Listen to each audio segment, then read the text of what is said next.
Hi guys, today topic என்னன்னு பார்த்தீங்கன்னா வால்குலர் disease. வால்குலர் டிசீஸ்னால் என்னென்னு உங்களுக்கு தெரியறதுக்கு முன்னாடி வால்வ்ஸ்னால் என்னென்னு உங்களுக்கு தெரியும்.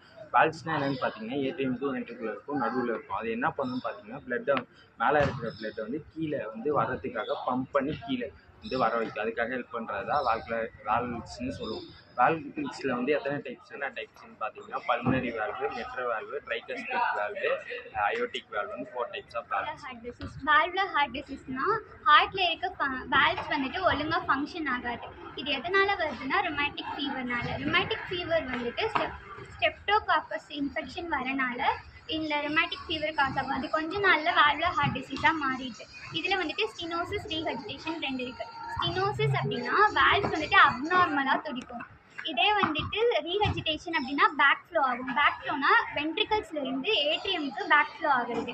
இதில் வந்துட்டு mitral stenosis, mitral regurgitation, aortic stenosis, aortic regurgitation, pulmonary stenosis, pulmonary regurgitation, tricuspid stenosis, tricuspid regurgitation பார்க்கலாம். பால்பிட்டேஷன் ஆகிறது, shortness of breathing, chest pain, ஆங்கிள்ஸ்லேயும் ஃபீட்லேயும் வந்து ஸ்வெட்டிங் ஆகுது.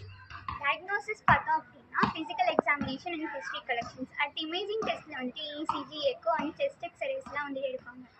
வந்து டையூரெட்டிக்ஸும் ஆன்டி அரித்மெட்டிக்ஸ் ட்ரக்ஸும் நம்ம வந்து கொடுவோம். லைக் பண்ணுங்கள், ஷேர் பண்ணுங்கள், கமெண்ட் பண்ணுங்கள். மறக்காமல் இன்ஸ்டாகிராமில் எங்களோட பேஜை ஃபாலோ பண்ணிக்கோங்க.